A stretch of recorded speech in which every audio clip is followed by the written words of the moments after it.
11 मई 1857 को यहाँ फसाद शुरू हुआ।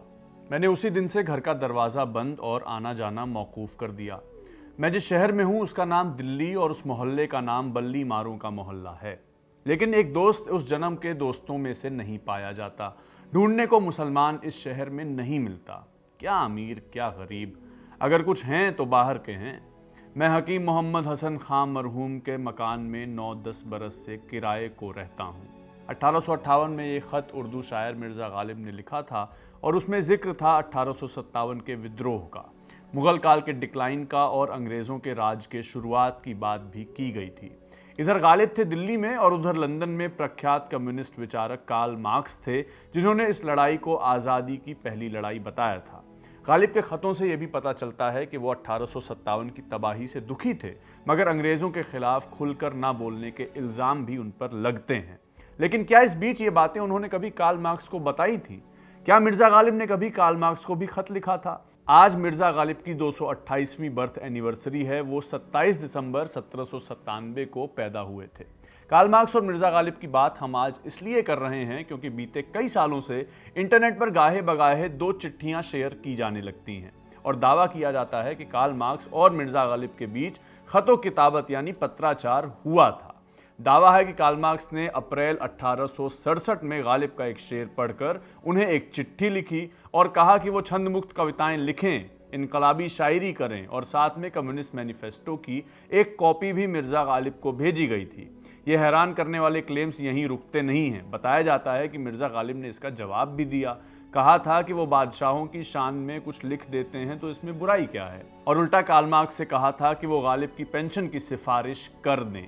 इंटरनेट पर ये दोनों खत करीब 13-14 बरसों से मौजूद हैं। इसके साथ एक कहानी चलती है कि एक पत्रकार को ये ब्रिटिश लाइब्रेरी में एक किताब के अंदर मिले थे, मगर उस कहानी की और कोई सनद नहीं मिलती। तो हमने सोचा कि आज आपको मिर्ज़ा गालिब और कार्ल मार्क्स के पत्राचार की कहानी सुनाएं। आपको खत तो सुनाएंगे ही, साथ ही ये भी बताएंगे कि दोनों ने एक दूसरे से क्या बात की भी थी। इसके अलावा बात करेंगे मिर्ज़ा गालिब द पोएट की नहीं, बल्कि Mirza Ghalib the letter writer की, क्योंकि गालिब की शायरी तो कई लोगों ने सुनी है और इंटरनेट के करम से उस शायरी को, जो शायरी होती भी नहीं है, उसे भी मिर्ज़ा गालिब का ही मानकर सुना गया है। लेकिन आज बात उस गालिब की करेंगे जो चिट्ठियाँ लिखता है, डायरी लिखता है। तो आइए शुरू करते हैं। 1 जनवरी 1860 मिर्ज़ा गालिब ने मीर मेहदी हुसैन मजरूह के नाम एक ख़त लिखा, जिसकी शुरुआत कुछ यूं थी। मियाँ लड़के, कहाँ फिर रहे हो? इधर आओ, खबरें सुनो। दरबार लॉर्ड साहब का मेरठ में हुआ। दिल्ली के इलाके के जागीरदार कमिश्नर के हुक्म से मेरठ गए। और इसके बाद आगे की बातें हैं। गालिब के तमाम ख़तों में यही तरीक़ा उन्होंने इस्तेमाल किया है, मानो ऐसे लिख रहे हों जैसे ख़त नहीं हो बल्कि इंसान सामने ही बैठा हो। और उन्होंने खुद इस बात को स्वीकार भी किया और कहा था कि मैंने मुरासिले यानी चिट्ठी लिखने के काम को मुकालमा यानी डायलॉग बना दिया है। इन ख़तों में गालिब ने अपनी ज़िंदगी की रोज़मर्रा की बातें लिखी हैं, अपनी ज़िंदगी के दुख लिखे हैं, अपने दोस्तों को अपने शेर लिखकर भेजे हैं और दिल्ली में 1857 की आज़ादी की पहली लड़ाई, अंग्रेज़ों के कब्ज़े और मुग़ल सल्तनत के पतन की बातें लिखी हैं।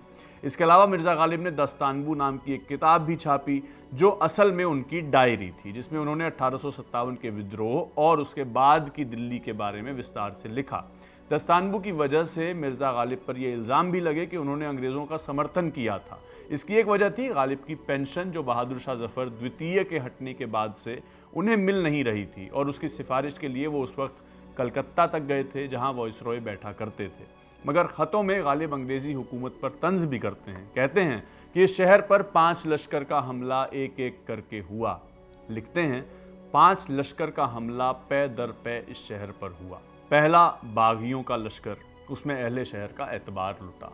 दूसरा लश्कर खाकियों का, उसमें जानो मालो नामूसो मकानो मकी आसमानो ज़मी सब आसारे हस्ती सरासर लुट गए।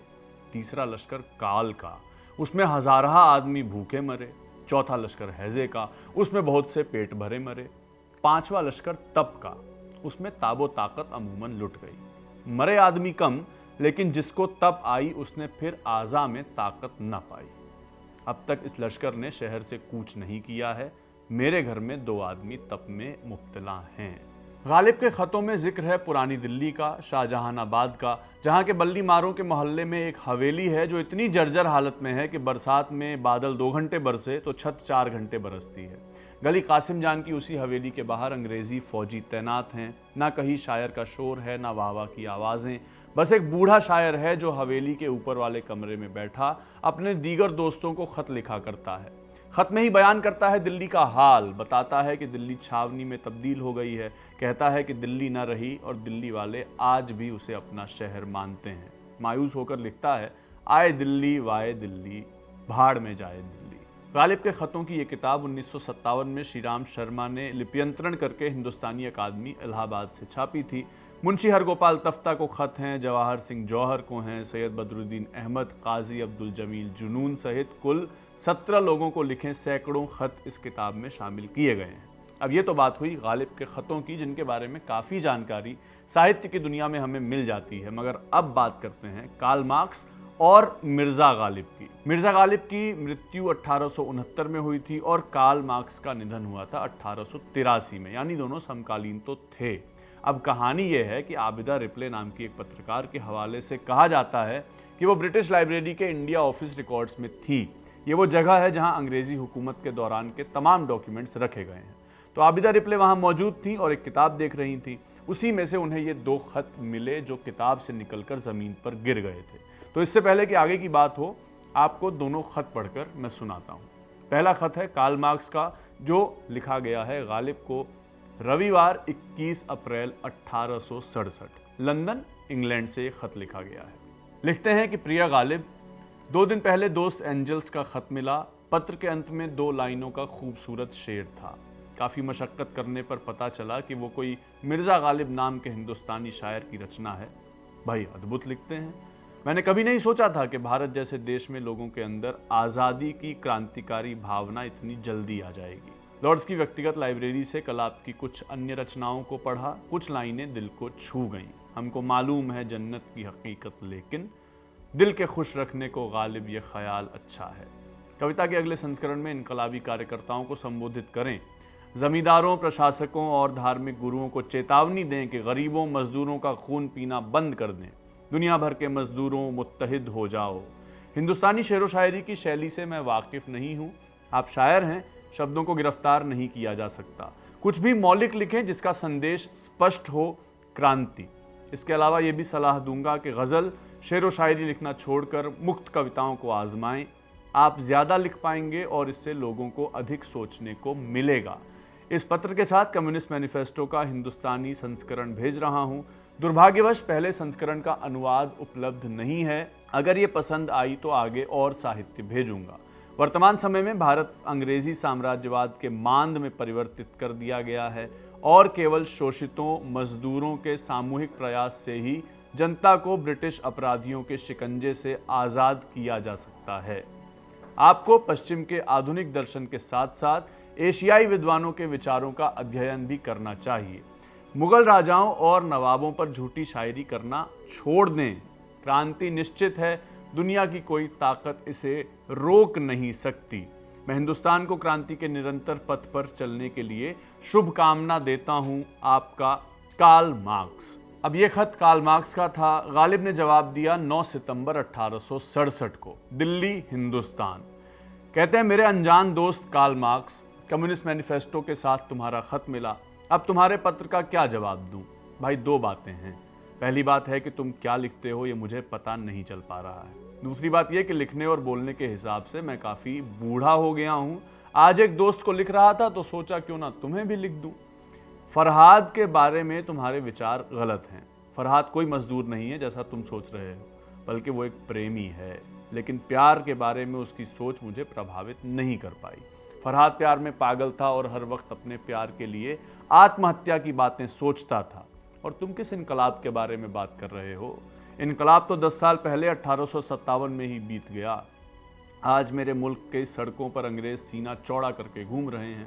लोग उनकी स्तुति करते हैं, उनसे डरते हैं। मुगलों की शाही रहन सहन अतीत की बात हो गई है। उस्ताद शागिर्द की परंपरा भी धीरे धीरे अपना आकर्षण खो रही है। यदि तुम विश्वास नहीं करते तो कभी दिल्ली आओ। और यह सिर्फ दिल्ली की बात नहीं है, लखनऊ भी अपना तहजीब खो चुका है। पता नहीं वो लोग और अनुशासन कहाँ गुम हो गया। तुम किस क्रांति की भविष्यवाणी कर रहे हो? अपने खत में तुमने मुझे शेरो शायरी और गज़ल की शैली बदलने की सलाह दी। शायद तुम्हें पता ना हो कि शेरो शायरी या गज़ल लिखे नहीं जाते हैं, ये आपके जहन में कभी भी आ जाते हैं। और मेरा मामला थोड़ा अलग है। जब विचारों का प्रवाह होता है तो वे किसी भी रूप में आ सकते हैं, वे चाहे फिर गज़ल हो या फिर शायरी। मुझे लगता है कि गालिब का अंदाज सबसे जुदा है, इसी कारण मुझे नवाबों का संरक्षण मिला। और अब तुम कहते हो कि मैं उन्हीं के खिलाफ कलम चलाऊं।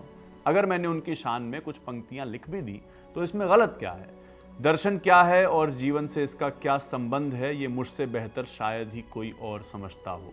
भाई, तुम किस आधुनिक सोच की बात करते हो? अगर तुम सचमुच दर्शन जानना चाहते हो तो वेदांत और वहदतुल वजूद पढ़ो। क्रांति की रट लगाना बंद कर दो। और तुम लंदन में रहते हो, मेरा एक काम करना, वॉइस रॉय को मेरे पेंशन के लिए सिफारिश पत्र डाल दो। बहुत थक गया हूँ, बस यहीं तक, तुम्हारा गालिब।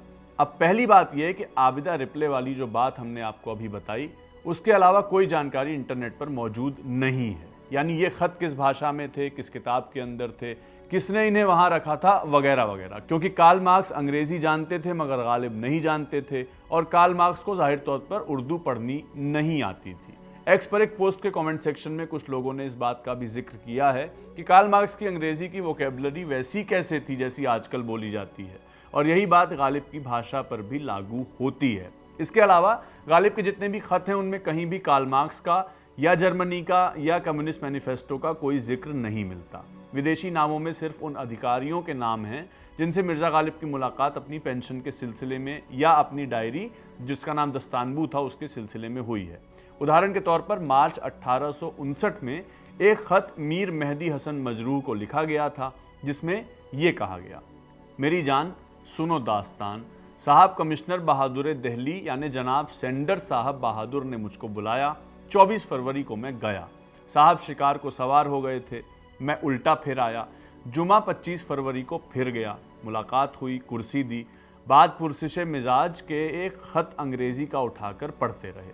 जब पढ़ चुके तो मुझसे कहा कि यह खत है मैकलॉड साहब हाकिम अकबर सदर बोर्ड पंजाब का। तुम्हारे बाब में लिखते हैं कि इनका हाल दरियाफ्त करके लिखो।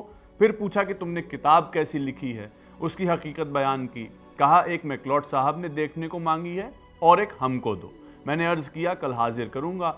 फिर पिंसन का हाल पूछा, वो भी गुजारिश किया। अपने घर आया और खुश आया।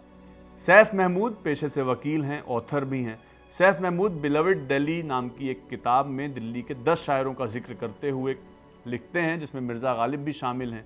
मिर्ज़ा गालिब और कार्ल मार्क्स के बारे में जो ख़त है उनके बारे में हमने सैफ महमूद से बात की। उन्होंने न सिर्फ ये कहा कि ये ख़त असली नहीं हैं, बल्कि उन्होंने ये भी बताया कि वो खुद इस दावे की जाँच कर चुके हैं। सैफ महमूद का कहना है कि वो ब्रिटिश लाइब्रेरी के इंडिया ऑफिस रिकॉर्ड्स के सेक्शन में जाकर देख चुके हैं और उन्हें मिर्ज़ा गालिब और कार्ल मार्क्स के इस पत्राचार का कोई ऑफिशियल रिकॉर्ड नहीं मिला। यानी ना कार्ल मार्क्स ने गालिब को खत लिखा था, ना मिर्ज़ा गालिब ने कोई खत कार्ल मार्क्स को लिखा था। अब सवाल उठता है कि फिर ये खत लिखा किसने? ऐन मुमकिन है कि मिर्ज़ा गालिब और कार्ल मार्क्स दोनों को पसंद करने वाले किसी शख्स ने अपनी इमेजिनेशन का सहारा लेते हुए दोनों चिट्ठियाँ लिखी हैं जो कि पूरी तरह से फिक्शन ही हैं। और जैसा कि गालिब के साथ होता है, उनके नाम की कोई भी 2 लाइनें लिखकर इंटरनेट पर शेयर कर दीजिए, लोग मान लेंगे कि ये शेर खुद मिर्ज़ा गालिब ने ही लिखा है। ऐसा ही कुछ उनकी चिट्ठियों के साथ हुआ है। अब आप बताइए कि कार्ल मार्क्स और मिर्ज़ा गालिब अगर वाकई बात करते तो वो एक दूसरे से क्या कहते, और आपको गालिब का पसंदीदा ख़त कौन सा लगता है ये भी ज़रूर बताइएगा। इस वीडियो में बस इतना ही। आप सबको मिर्ज़ा गालिब की बर्थ एनिवर्सरी की मुबारकबाद। गालिब को पढ़िए, मगर वही पढ़िए जो सच में गालिब का लिखा हुआ हो। देखने के लिए शुक्रिया। ये वीडियो आपके लिए रिकॉर्ड किया था आनंद ने। मेरा नाम सत्यम है। देखते रहिए खबरगांव।